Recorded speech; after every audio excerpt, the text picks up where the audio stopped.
friends, welcome back to the Little Farm in the Forest. If you're new here, my name is Kate, and you're probably wondering why we are sitting in my construction zone of a spare bedroom with a big utility shelf full of bright lights. And that is because we are officially starting seeds for the 2026 garden season.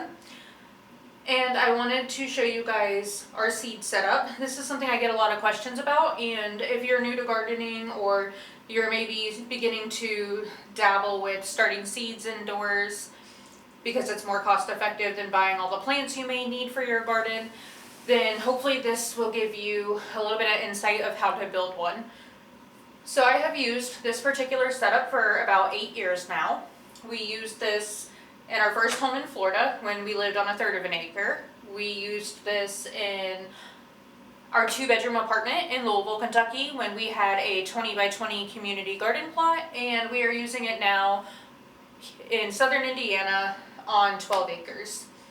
And this garden season is shaping up to look very different for my husband and I. We are officially applying for a market garden. We are hoping to be able to get a spot, that way we can sell some of our produce to our community. And we are also for the first time doing a cut flower garden, which is something we've never done before. We've grown plenty of flowers in our gardens. 8 years ago, when I decided I was going to begin starting our seeds and we were expanding our garden in our first house, and it was just not cost effective for us to buy every single plant that we needed to be able to even make a dent in our grocery bill, I started looking at how to start seeds, and it was a lot of overwhelming information. And then you see all of this information about, do you need special colored lights, do you need to buy something specifically labeled as a grow light, and when you start looking at what's labeled as a grow light, those can get extremely expensive very quickly. So I just started doing some research, and I had watched a couple of videos, and I kind of made some notes, and then this is kind of what my husband and I came up with.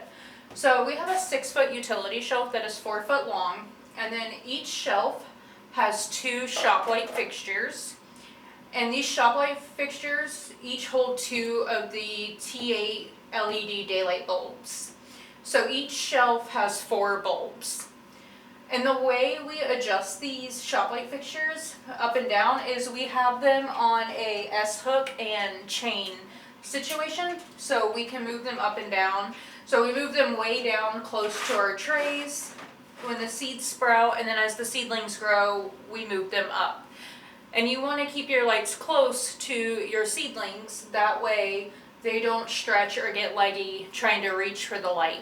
And this allows me to keep the light directly on top of the seedlings.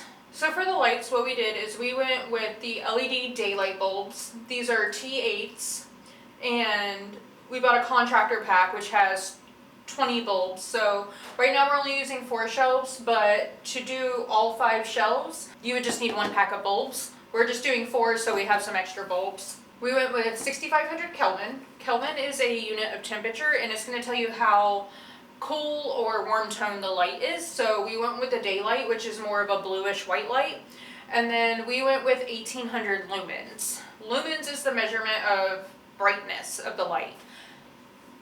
When you start looking into how to grow plants, you're going to see a lot of different studies or people recommending to go higher in the lumens, or at minimum 2,000 to 3,000 to start with. But I've been doing this for 8 years with this specific setup, and as long as I keep my plants within 2 to 3 inches of the light, I don't have any issues. I haven't had leggy seedlings, I haven't had weak seedlings. It's been just fine. And I think the reason why the 1800 lumens work so well with this setup is because I do have 4 bulbs per shelf, and then I just center my little seed trays between the 2 light fixtures. So I was able to get all of this in one go at Home Depot when we purchased this 8 years ago. So we got the utility shelf, all the shop light fixtures.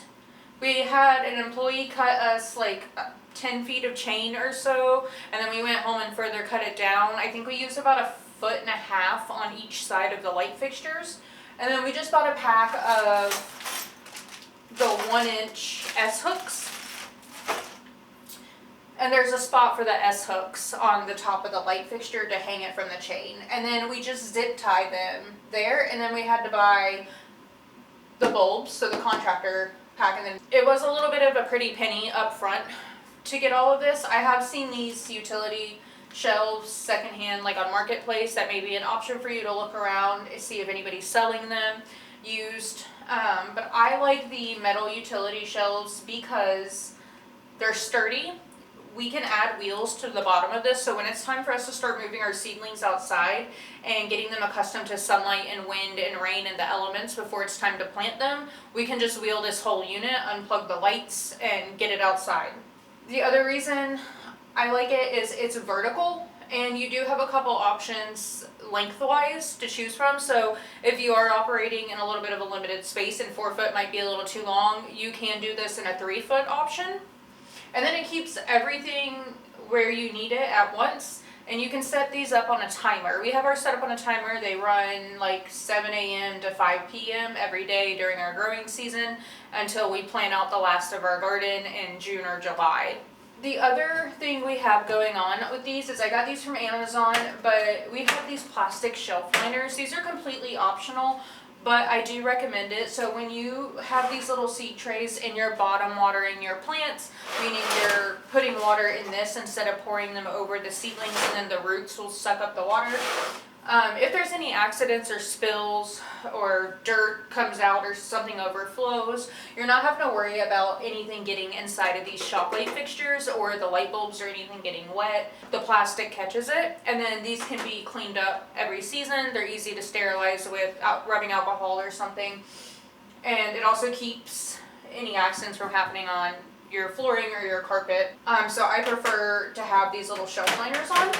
And sometimes it does get cold, so we do have to use seed mats, like little heating pads for our seed trays, but they're a very low temp, so I haven't had any issue with them interacting with this plastic. Nothing is melted. And the other thing I would recommend is putting a fan nearby. So the reason for the fan is in nature, when seeds are sprouting, the way little baby plants build up strength is kind of through the wind. It blows them around, it strengthens those stems. It's like a form of exercise. So the fan will mimic the wind and help you get stronger seedlings too. If you don't have a fan, you can just take your hand and kind of ruffle the seedlings as they grow. That'll help keep them from getting too leggy and floppy and weak. And I am so excited to start showing you guys gardening content. We are in the process of beginning to put up our fence and mark out where the garden expansion is going, and we've got a lot of administrative paperwork we have to do. We are also working on trying to see how we want to set up the garden. So we're going to be doing probably the biggest garden we have ever done, because not only are we feeding ourselves, we're currently a household of 2, but we're soon to be a household of 4 when my husband's mom and grandmother move up. I'm also growing food for my side of the family, so an additional 4 people. So you can think of it as basically a household of 8. And then whatever I'm able to provide for my community as well at the markets. So that's going to be a lot of plants that we have to do. And I'm actually starting some seedlings. We are doing something new this year called soil blocking. My sweet husband surprised me with a soil blocker. I've never done it before, but it allows me to get more plants in this space than if I were to use the seed cell inserts that go in these trays.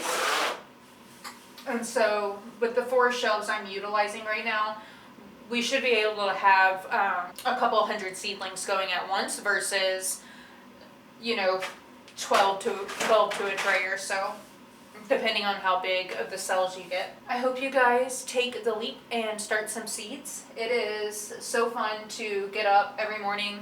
I'm very impatient, and I run in every year without fail when I start seeds. I go to sleep, and then I'm like a kid on Christmas, and I wake up and I come to see if anything has sprouted. And it's always so hopeful when I just find those little baby seedlings. It changes my day. I get so happy, and I just love to be around the plants. So I'm going to show you guys our garden. I hope you stick around for the next video. We're going to do some soil blocking together, and we're going to talk about the pros of soil blocking and why we're kind of switching our seed starting method to soil blocking, and why we're moving away from the seed cell trays other than the bottom waterers. And I know right now it's still winter and it doesn't feel like it, but spring's almost here. We only have a few more weeks if you think about it. So hang in there. We are gaining 40 minutes of daylight up here in southern Indiana this month alone. We have made it through the darkest part of the year, and now it's only a matter of time before everything starts springing back to life around us. I know winter's hard for a lot of people. Winter is personally my favorite season, but I do get a little cooped up sometimes, and I get really antsy and itching to start seeds, and I do end up missing the garden. I get about 1 month into winter, and then I'm like, all right, I'm ready to be back in the garden. So I'll see you guys for the next video. I hope you guys grow a garden this year, and I hope you make little plant friends, and I hope you stick around for the next video. Bye.